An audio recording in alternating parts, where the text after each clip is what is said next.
सो मैंने क्या करा है अपनी प्रेजेंटेशन को और अपने जो मैं विवरण देने वाला हूँ एक एयर कार्गो का और एयर इंडस्ट्री का, उसको मैंने 4 पार्ट्स में डिवाइड किया है। पहला है introduction, then is the history for Indian aviation. उसके बाद हम जाएंगे आज की डेट में क्या अपॉर्चुनिटीज हैं, क्या पुश मिल रहा है इस इंडस्ट्री को, और आगे जो मुझे लगता है एज एन इंडिविजुअल हम कहाँ पे as a country we will progress.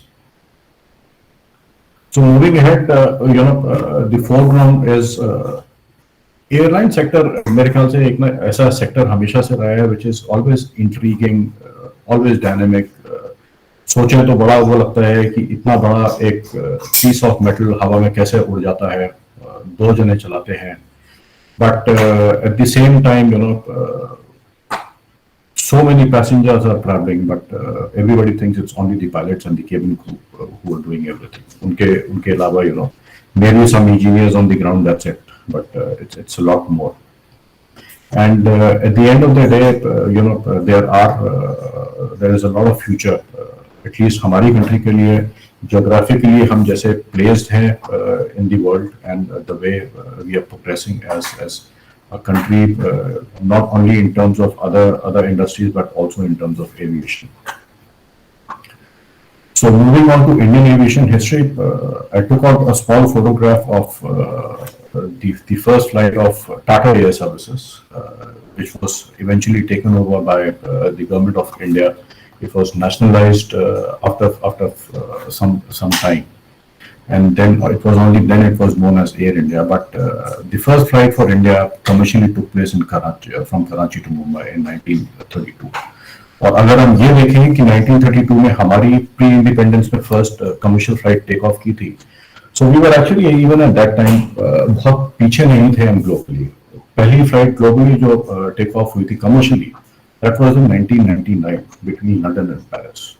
सो उस चीज को देखते हुए 13-14 साल के अंदर अगर हम एक कमर्शियल फ्लाइट उस टाइम उड़ा पाए थे, तो I am sure we have had the right mindset and technical know how उस टाइम पे भी। So this is what the picture I was showing. So this was the first flight, commercial flight in India, which took place between Karachi and Mumbai in 1932. And then moving on, what happened next was, now I immediately move into post independence. So we had Air India for international services. Then Indian Airlines was introduced, जिससे कि हम सिर्फ ना ही अपने tier 2 cities को within the country cater कर रहे थे, बट ऑल्सो नेबरिंग कंट्रीज जैसे पाकिस्तान, श्रीलंका, बांग्लादेश, नेपाल, यूएई, म्यांमार वगैरह को भी हम केटर कर रहे थे उस time. And then also came Vayudoot, which was also catering to very smaller airports in the country. And what I have not mentioned here is the importance of Pawan Hans. So Pawan Hans also played its very important role in terms of providing the helicopter services to various places where जहाँ पे commercial aircraft नहीं जा पा रहे थे।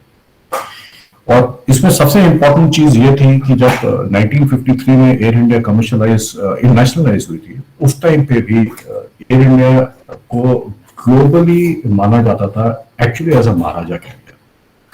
जो हम आज की डेट में बहुत सारी विदेशी एयरलाइंस को लेके चलते हैं कि उनके पास सर्विस है, क्लास है, सेफ्टी है, ये सब चीजें एयर इंडिया की उस टाइम होती थी।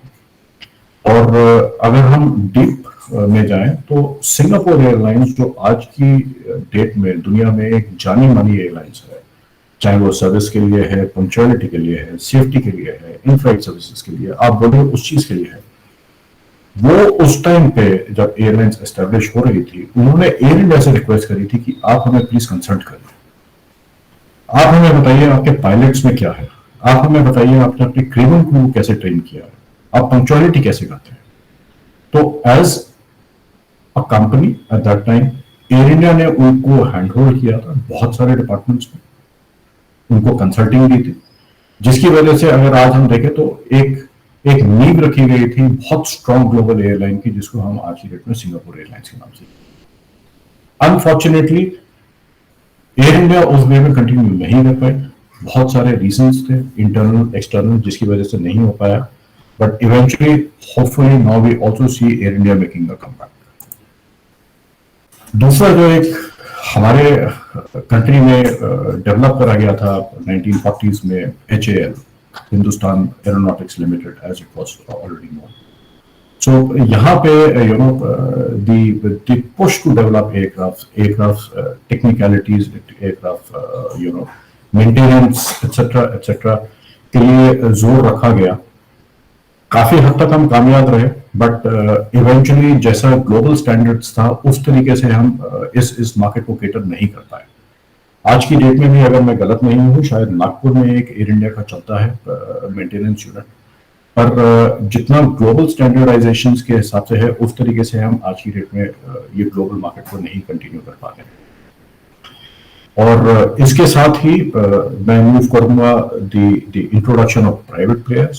सो जब देश की इकोनॉमी खुलनी शुरू हुई तो एक समय ऐसा भी आया है जब हमारे देश को लगा कि it is not only the government carriers, air India, Indian airlines, Vayudoot, who should fly the passengers. So private players को invite किया गया, and then we saw the era of Sahara, Motorloft, Jet Airways etc. जिन्होंने Indian skies को बिल्कुल ही change करने की कोशिश करी. नए सर्विस लेके आए, नए रूट्स लेके आए, नया एयरक्राफ्ट आए, बहुत सारी नई चीजें आनी शुरू हुई. और उसके बाद हम आते हैं आज के टाइम में. आज के टाइम में हमारा क्या अपॉर्चुनिटीज हैं, क्या प्रेजेंट पुश है in the Indian aviation industry. So पहला अगर मैं लेके चलूँ, सो आज की डेट में ऑन एन एवरेज अगर हम देखें, there are approximately 80 airlines who connect Indian airports to the globe. 80 airlines में बहुत सारी airlines Indian airline, Indian domestic carriers भी हैं, और लेट्स से इंडियन कैरियर्स भी हैं, Vistara, SpiceJet etc. But then apart from that, we also have a lot of international carriers now coming into India. और इसमें जो सबसे अच्छी चीज हुई है वो ये कि हम क्लासिकली जैसे 2000 के अर्ली सालों में डिपेंडेंट रहते थे वो 5 बड़े एयरपोर्ट्स पे, दिल्ली, बैंगलोर, बॉम्बे, कलकत्ता, चेन्नई, वो अब सेकेंडरी एयरपोर्ट्स पे भी हमारा फोकस चला गया है. तो इसमें एक सबसे बड़ी जो चीज हुई है, the pressure on these 5 international airports in the country has eased up. उसके अलावा क्या हुआ, there are lot of employment opportunities which have been created in the secondary airports. Secondary airports में हम देख सकते हैं जैसे दिल्ली के लिए एक Amritsar airport is very important. So lot of passengers travel from Amritsar. Jaipur international airport करार किया गया. उसके अलावा साउथ में अगर हम जाएं, कोची है, त्रिवेंद्रम है, हैदराबाद है. इन सबको करते हुए एक पर्टिकुलर टूरिस्ट के लिए या एक पर्टिकुलर एयर ट्रैवल यात्री के लिए बहुत सहूलियतें हुई, जिससे कि सबसे बड़ा जो दो चीजें हुई, एक तो लोकल एरियाज डेवलप हुए, एंसिलरी एम्प्लॉयमेंट जनरेट हुई, और दूसरा जो मैंने पहले भी बोला, जो मेन 5 एयरपोर्ट्स थे उन पे प्रेशर ही सब हुआ क्योंकि इंफ्रास्ट्रक्चर इतना स्ट्रांग नहीं था कि वो ग्रोइंग डिमांड को एकदम केटर कर पाए. और अगर देखा जाए जिस हिसाब से इंडियन मार्केट चल रही है, by 2024 we are expected to overtake United Kingdom in terms of the biggest domestic aviation market in the world. And 2030 तक जो एयरलाइंस की एक बॉडी है, इंटरनेशनल एयर ट्रांसपोर्ट एसोसिएशन, उनके अनुमान अगर देखे जाएं तो we are expected to overtake China and United States and become the third largest air passenger market in the world.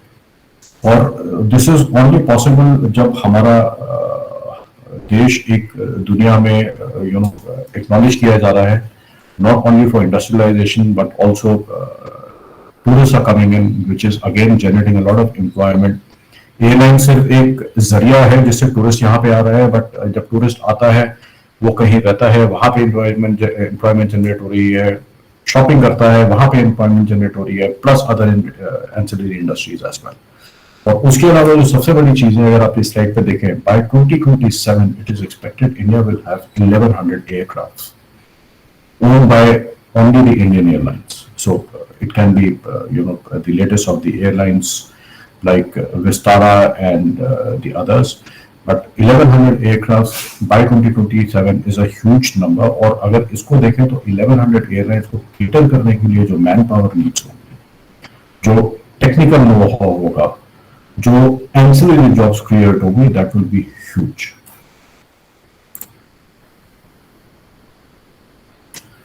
जो हमारा अभी डोमेस्टिक ट्रैफिक है, it has grown by 59% year on year to 84 million approximately in financial year 2022, which we just finished. और अगर इस number को हम सोचते हैं कि ये बहुत ज़्यादा है, so this is still 40% lower than the numbers pre-COVID times. और अगर हम देखें तो इन 2 सालों में अगेन जैसे ग्लोबली हुआ है वैसे इंडिया में भी हुआ है. People travel less, or eventually what is happening now is everybody wants to travel, which was also visible by the passenger numbers reported by few domestic airlines, जिन्होंने अपना पूरा अभी तक के रिकॉर्ड ब्रेक किए हैं in terms of carrying the number of passengers. Next is, according to the various trade bodies and the estimated FDI inflow, which is also very important. और यहाँ पे इम्पोर्टेंस जो आती है, जैसे मैंने ने भी बोला था कि शुरू में इंट्रोडक्शन के टाइम की air cargo is something which was not in focus. The FDI into aviation sector has reached to $3.4 billion. और एयर फ्रेट इसमें एक बहुत इंटीग्रल और इम्पोर्टेंट रोल प्ले करता है. इसका एक रीजन जो था, इस बारी जब कोविड हुआ तब रियलाइजेशन हुआ, जहाँ पे लोगों को रियलाइज हुआ कि air freight is very very important, क्योंकि अगर ये दवाइयां सबसे पहले, खाद्य पदार्थ और बहुत सारी चीजें जो हमें अपनी रोजमर्रा की जिंदगी में चाहिए होती हैं, जरूरी होती हैं, अगर ये शिपिंग इंडस्ट्री से आती तो हमें ये सामान महीनों भर तक नहीं मिल पाता.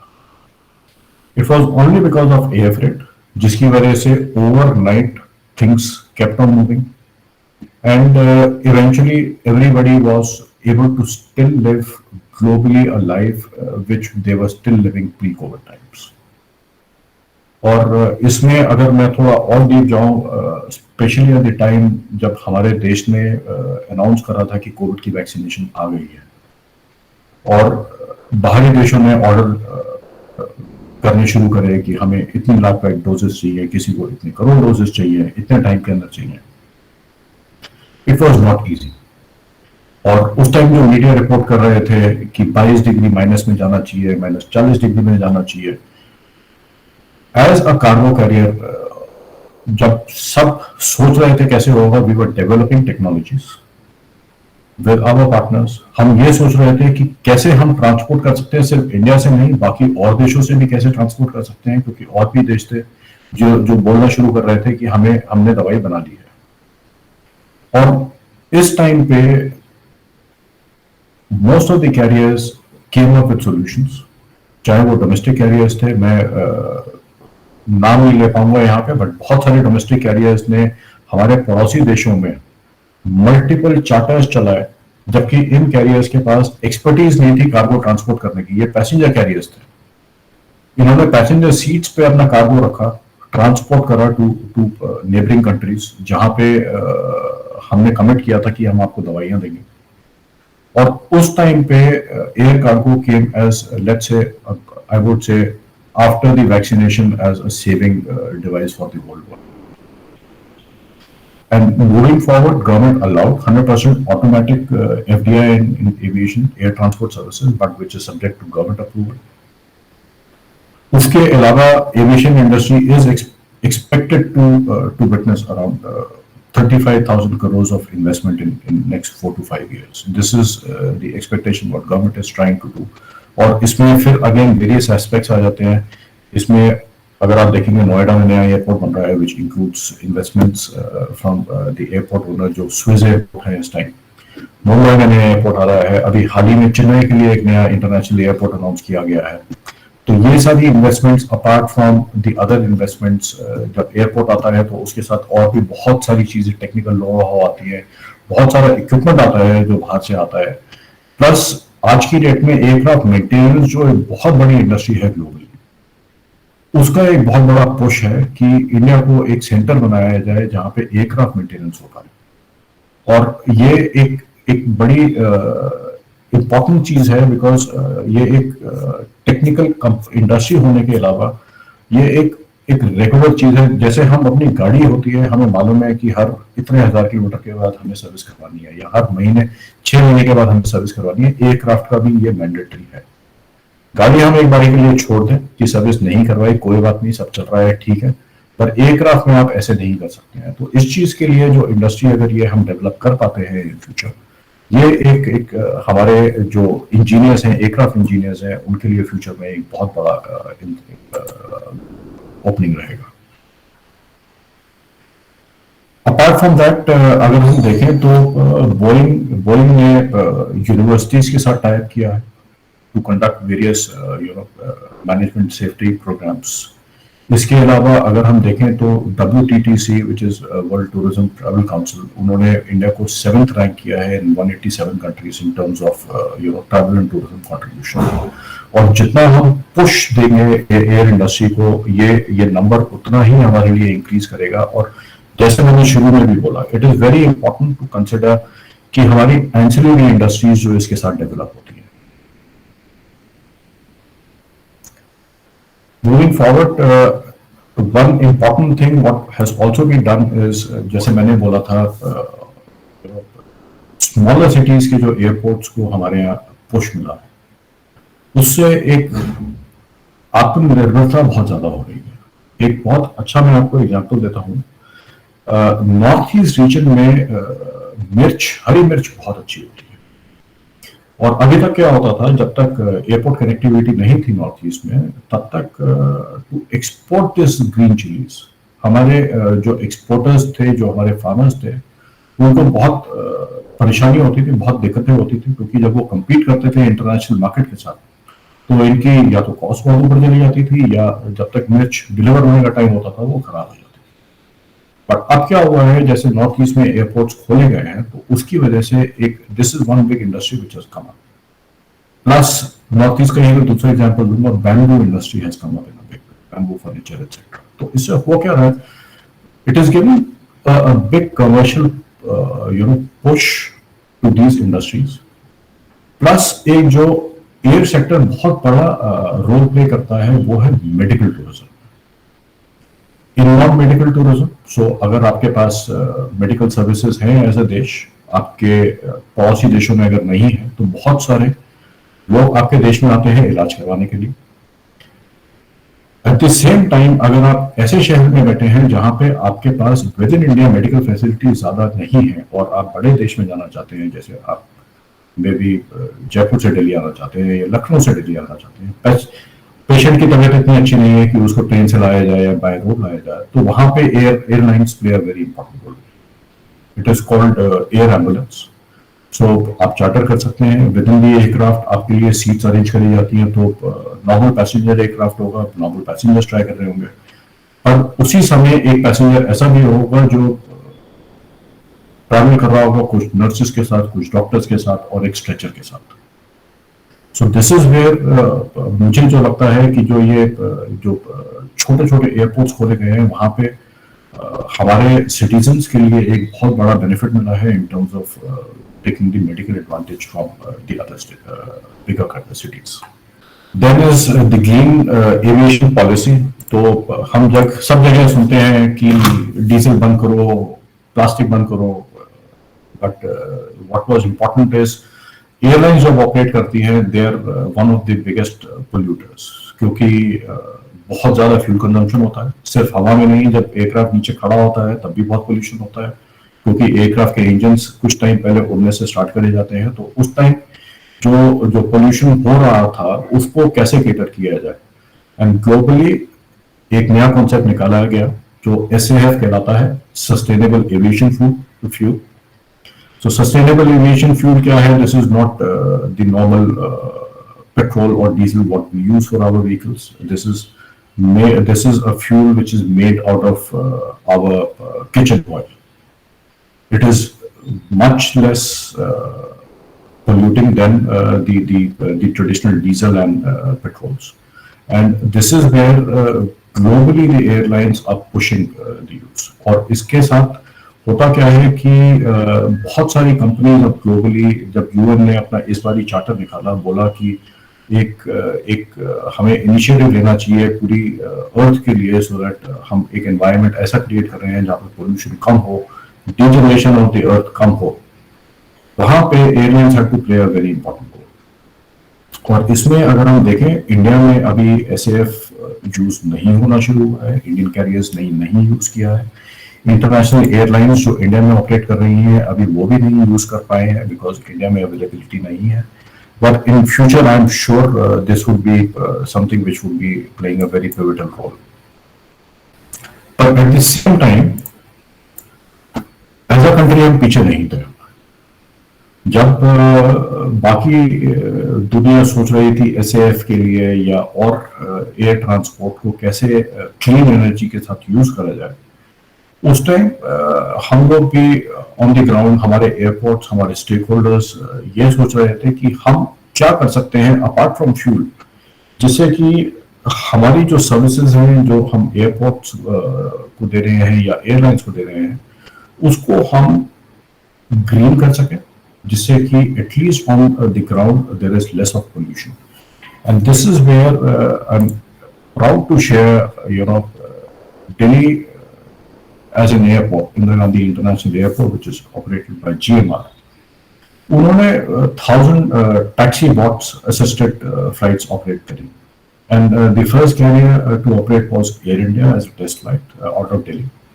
And what is basically a taxi bot? अगर आप लोगों ने जब भी फ्लाइट पे बैठे होंगे या एयरपोर्ट पे आपने देखा होगा, फ्लाइट जब रनवे में जाने के लिए तैयार होती है तो उसको एक नीचे ट्रक सा लगा होता है, हाफ ट्रक, जो उसको पुश करता है।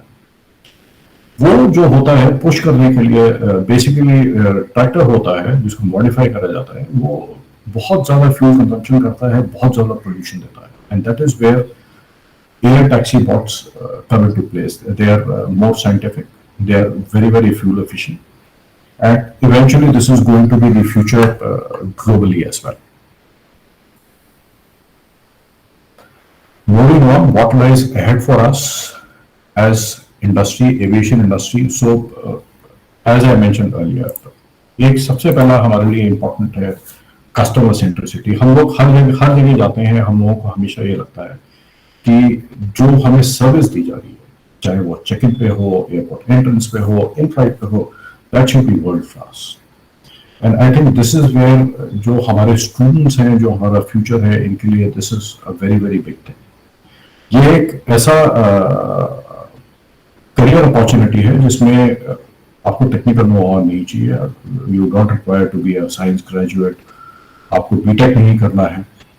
यहाँ पे इसके लिए स्पेशलाइज कोर्सेज होते हैं, चेक इन के कोर्सेज होते हैं, टिकटिंग के कोर्सेज होते हैं।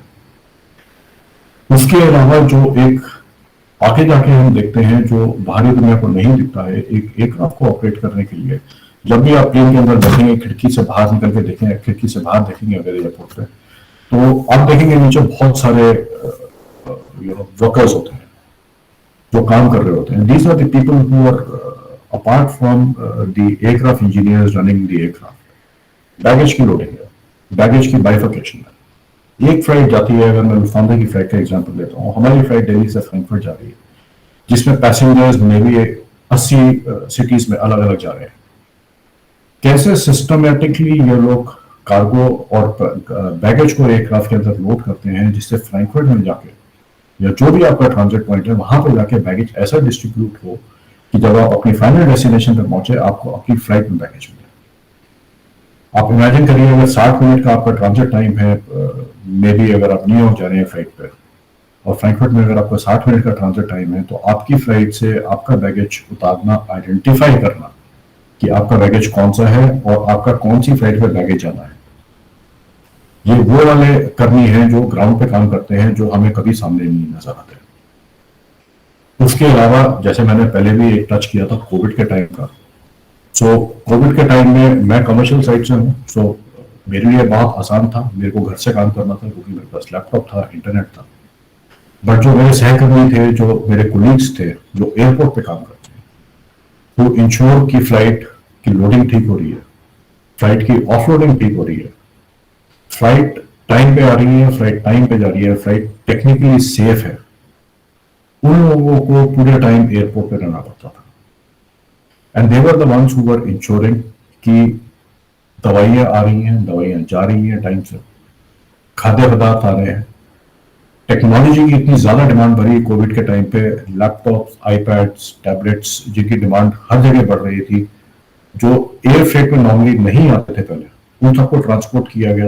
इट वॉज इम्पोर्टेंट कि इन सब चीजों की पिलफरेज नहीं हो रही है, transportation is done well in time, safe and secure.